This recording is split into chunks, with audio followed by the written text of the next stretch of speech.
2025 সালের নবম ও দশম শ্রেণীর প্রিয় শিক্ষার্থী বন্ধুরা, আজকে আমরা আলোচনা করব তোমাদের দ্বিতীয় অধ্যায় সেট অফ ফাংশন এর 2.1 এর 32 নং পৃষ্ঠার 11 নং প্রশ্নটি।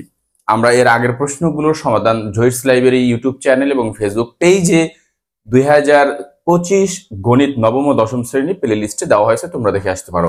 আজকের আলোচনার বিষয় হচ্ছে, এখানে লেখা আছে কোন শ্রেণীর 30 জন শিক্ষার্থীর মধ্যে, তার মানে কোন একটি শ্রেণীতে ধরে নিতে পারো নবম শ্রেণী অথবা অষ্টম শ্রেণীতে 30 জন শিক্ষার্থী আছে, মাত্র 20 জন তাদের মধ্যে থেকে ফুটবল খেলা পছন্দ করে এবং 30 জন ক্রিকেট খেলা পছন্দ করে।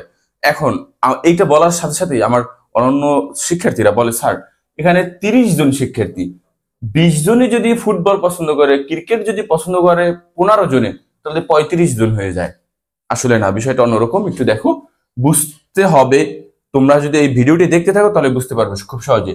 দুইটি খেলাই পছন্দ করে এরূপ শিক্ষার্থীর সংখ্যা হচ্ছে 10 জন। এই জায়গাতেই সমস্যার সমাধান বলছে। অর্থাৎ এই যে 20 জন আছে, এদের মধ্যে 10 জন আছে যে কিনা ফুটবলও পছন্দ করে, আবার এই ফুটবলে যে 15 জন আছে এদের ভিতরে 10 জন আছে যে কিনা ক্রিকেটও পছন্দ করে। এরকম উভয় পাশে কতজন শিক্ষার্থী দুইটি খেলাই পছন্দ করে না তা ভেনচিত্রের সাহায্যে বর্ণনা করতে বলছে তোমাকে, বা নির্ণয় করতে বলছে। তাহলে আমরা সমাধানে চলে যাই। এখানে লিখবো 11 নং প্রশ্ন সমাধান। যেহেতু এটি ভেনচিত্রের মাধ্যমে সমাধান করতে বলছে, ভেনচিত্রটি মূলত আয়তলেখ হয়, আয়তলেখ। তাহলে আমরা এখানে একটি আঁকবো, তোমরা এটা পেন্সিল দ্বারা অঙ্কন করবা। এরকম আমি এখানে একটি ভেনচিত্র এঁকে নিলাম। এই ভেনচিত্র সম্পূর্ণটা, এই সম্পূর্ণ ভেনচিত্রের ভিতরে যে চিত্র অঙ্কন করা হবে, বা এই যে চিত্রটা, ভেনচিত্রটা অর্থাৎ ইউ, মোট শিক্ষার্থী কতজন? 30 জন। ইউ না বলে আমরা বলতে পারি স্টুডেন্ট, টোটাল স্টুডেন্ট। এস সমান 30 লিখতে পারি, বা ইউ সমান আমরা 30 লিখতে পারি। এখন যেহেতু এখানে বলছে সার্বিক সেট হিসেবে কোন শ্রেণীর 30 জন শিক্ষার্থীর ভিতরে, তাহলে আমরা মোট শিক্ষার্থী এখানে কত দিই? স্টুডেন্ট। এস সমান 30 দিলাম, অথবা তোমরা ইউ সমান 30 দিতে পারো। অর্থাৎ এটাকে সার্বিক সেট বা ইউনিভার্সাল সেট বলা যায়। মানে সব উপাদান বা অনন্য সেটের সকল উপাদান যে সেটে থাকে ওইটাকে আমরা সার্বিক সেট বা ইউনিভার্সাল সেট বলি। এরপরে ফুটবল খেলা পছন্দ করে, তাই না? আমরা এখানে দিলাম ফুটবল খেলা, তাহলে এটাকে দিলাম এফ, ফুটবল খেলা। এই পেশে দিলাম আমি এফ, ফুটবল। আবার এই পেশে দিলাম ক্রিকেট খেলা পছন্দ করে, এটা সি। তাহলে এই যে সম্পূর্ণ দাগ, এটা হচ্ছে ফুটবল খেলার পছন্দ করে এমন। এরপরে তার মানে ফুটবল খেলা পছন্দ করে কতজন? 20 জন। এরপর বলছে আবার ক্রিকেট খেলা পছন্দ করে, এই রেখাটা হচ্ছে ক্রিকেট খেলার। এখন এই জায়গাতে দুটি খেলাই পছন্দ করে এমন শিক্ষার্থীর সংখ্যা 10 জন। তাহলে আমরা এখানে এটাকে দিলাম নিশ্চিত সেট, শুধু P1, এটাকে নামকরণ করলাম P2 এবং এটার নামকরণ করলাম P3। আমরা এভাবে, এখন এটা আমার হয়ে গেছে। আমি যদি এখানে একটু সমাধান করতে চাই, P1 কত, P2 কত, P3 এটা বের করব, এবং এই বাহিরে একটা খেলাও পছন্দ করে না এমন শিক্ষার্থীর সংখ্যা যদি আমরা বের করতে চাই, বাইরে কি হবে? এখন এই যে P1, এই P1 কিন্তু হচ্ছে এতটুকু, অর্থাৎ ফুটবল খেলা, শুধু ফুটবল খেলা পছন্দ করে কিন্তু ক্রিকেট খেলা পছন্দ করে না এমন শিক্ষার্থী বের হবে এখান থেকে। আমি এদিকটা আগে বুঝেই নি, শুধু ক্রিকেট খেলা পছন্দ করে এখানে যে শিক্ষার্থী থাকবে। আর এই জায়গাতে কি আর কারা আছে? যারা ফুটবল এবং ক্রিকেট উভয়টা পছন্দ করে এমন শিক্ষার্থীর সংখ্যা। তার মানে এর বাহিরে P4, অর্থাৎ যারা কিনা ফুটবলও পছন্দ করে না, ক্রিকেটও পছন্দ করে না। তার মানে আমি এখানে বলছে দুটি খেলাই পছন্দ করে না, তা ভেনচিত্রের মাধ্যমে প্রকাশ করো। তার মানে P4 এর মান আমরা বের করবো। এক। দ্বিতীয়ত, তোমাকে যদি প্রশ্ন করা হয় তুমি কি খেলা পছন্দ করো, তুমি বলতে পারো ফুটবল। আবার বলতে পারে তুমি আর কি খেলা পছন্দ করো, তুমি বলতে পারো ক্রিকেট। তার মানে তুমি একই ব্যক্তি দুইটা খেলা কিন্তু পছন্দ করতে পারো, এই স্বাধীনতা তোমার বা ভালো লাগার বিষয়টা তোমার মধ্যে আছে। সুতরাং এই যে 30 জন শিক্ষার্থী আছে, এদের মধ্যেও বলছে টিচার হাত জাগাও, কে কে ফুটবল খেলা পছন্দ করো?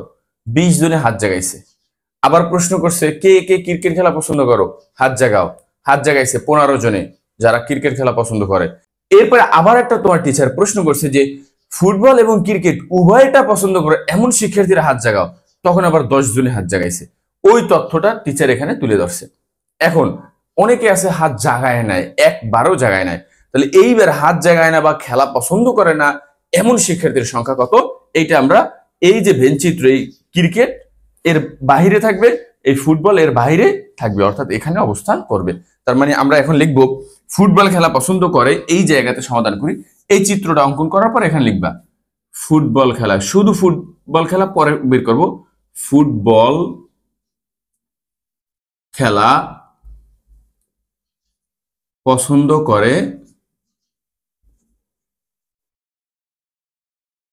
এফ, এফ দিয়ে দিলাম, ফুটবল খেলা পছন্দ করে এফ, অথবা এটা এভাবেও লিখতে পারি নাম্বার অফ এফ।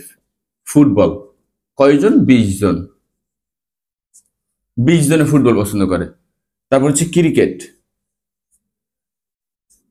ক্রিকেট খেলা পছন্দ করে নাম্বার অফ সি, কয়জন?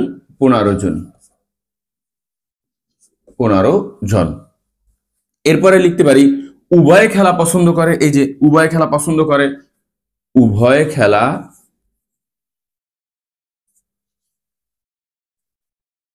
পছন্দ করে।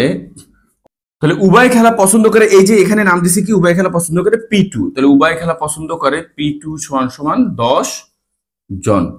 তাহলে আমরা সব বিষয়গুলো, এই তথ্যগুলো এখানে লিখলাম। এরপরে আমরা তাহলে কি লিখতে পারি? শুধু এই যে P1 এর মান বের করব, শুধু ফুটবল খেলা পছন্দ করে, শুধু ক্রিকেট খেলা পছন্দ করে, আর উভয় খেলা পছন্দ করে P2, P2 এর মান পাইছি, তার মানে P1, P3 এবং P4 এর মান বের করব। তাহলে আমরা এখানে লিখলাম শুধু ফুটবল খেলা পছন্দ করে P1। শুধু ফুটবল খেলা পছন্দ করে কয়জন, এটা আমরা বের করব। কিভাবে বের করব? এই যে টোটাল ফুটবল খেলা পছন্দ করে, এই যে এফ, তাই না? টোটাল ফুটবল খেলা পছন্দ করে এফ বিয়োগ কত হবে? এই যে P2 বিয়োগ করব, কারণ এই যে মোট ফুটবল খেলা, সেখান থেকে যদি এই P2 এর মান বাদ দিই, তাহলে কিন্তু আমরা এই P1 এর মান পাবো এই পেশের। তার মানে সেটা কিনা শুধু ফুটবল খেলা পছন্দ করে, তার মানে এখানে P2। তাহলে এফ কত? এফ হচ্ছে 20 বিয়োগ P2 হচ্ছে 10, তাহলে কত হচ্ছে? 10 জন। শুধু ফুটবল খেলা পছন্দ করে 10 জন। এরপরে শুধু ক্রিকেট খেলা পছন্দ করে, এই যে শুধু ক্রিকেট হচ্ছে কিন্তু এই P3, তাহলে আমরা এখানে P3 এর মান বের করব। P3, একটা জিনিস দেখো, এই সম্পূর্ণ অংশটা হচ্ছে ক্রিকেট খেলা পছন্দ করে এই সকল লোকে, এদের মধ্যে থেকে যদি P2 বাদ দেই, তাহলে কিন্তু শুধু ক্রিকেট খেলা পছন্দ করে, কারণ এই P1 এর P2 ভিতরে যে অংশটা আছে, এরা কিন্তু ক্রিকেট এবং ফুটবল উভয়টা পছন্দ করে। আমি উভয়টা বাদ দিয়া শুধুমাত্র এই পেশের P3, অর্থাৎ শুধুমাত্র ক্রিকেট খেলা পছন্দ করে এমন সংখ্যা বের করব। তাহলে এই সম্পূর্ণ অংশ থেকে P2 বাদ দিব, সম্পূর্ণ অংশ কি? সি থেকে বিয়োগ করব P2। সি হচ্ছে কত? সম্পূর্ণ ক্রিকেট খেলা পছন্দ করে কয়জনে? ক্রিকেট খেলা 15 জনে পছন্দ করে, 15 বিয়োগ P2 হচ্ছে আমার 10, তার মানে 5 জন। তাহলে আমি পেয়ে গেলাম, এই যে P1 এর মান পেলাম, P1, P2, P3, এই যে P1, P2, P3। তাহলে মোট শিক্ষার্থী 30, সেখান থেকে P1, P2, P3 যদি বাদ দিই, বাকি যে স্টুডেন্ট থাকবে এটা হবে P4 এর মান। তার মানে এই P4 কিন্তু ফুটবল এবং ক্রিকেট এর বাহিরে, তার মানে এরা খেলা একটাও পছন্দ করে না। তাহলে আমরা এই কথাটা এখানে লিখবো যে এখানে প্রশ্ন করছে কি, কতজন শিক্ষার্থী দুইটি খেলাই পছন্দ করে না? তাহলে আমরা লিখি একটি খেলাও পছন্দ করে না, একটি খেলাও পছন্দ করে না, পছন্দ করে না, অর্থাৎ ফুটবলও পছন্দ করে না, ক্রিকেটও পছন্দ করে না। মোট শিক্ষার্থী কত? আমরা একটি খেলাও পছন্দ করে না এমন শিক্ষার্থী হচ্ছে P4, মানে ভেনচিত্রের আমার এই যে ফুটবল এবং ক্রিকেটের বাইরে, তাহলে P4 একটি খেলাও পছন্দ করে না। তার মানে মোট স্টুডেন্ট, সেখান থেকে এই যে P1, P2, P3 বাদ দেব, P1 যোগ P2 যোগ P3। আচ্ছা, তাহলে মোট স্টুডেন্ট 30, সেখান থেকে বিয়োগ করব P1 এর মান কত? 10, P2 এর মান কত? P2 10, P3 এর মান 5 জন। তাহলে কত হলো 30 বিয়োগ 10 আর 10 20 আর 5 25 25।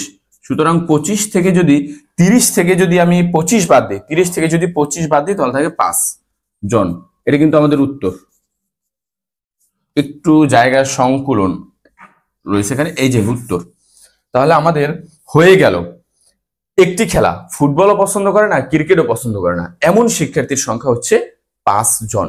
আমরা কিভাবে ধারাবাহিকভাবে বের করছি, এটা নামকরণ করছি P1 P2 P3, ফাঁকা জায়গা, শুধু ফুটবল পছন্দ করে, শুধু ক্রিকেট পছন্দ করে, ফুটবল ও ক্রিকেট উভয়টা পছন্দ করে, এই সকল কিছু বাদ দিয়ে দিছি আমরা এই 30 জন শিক্ষার্থীর মধ্য থেকে।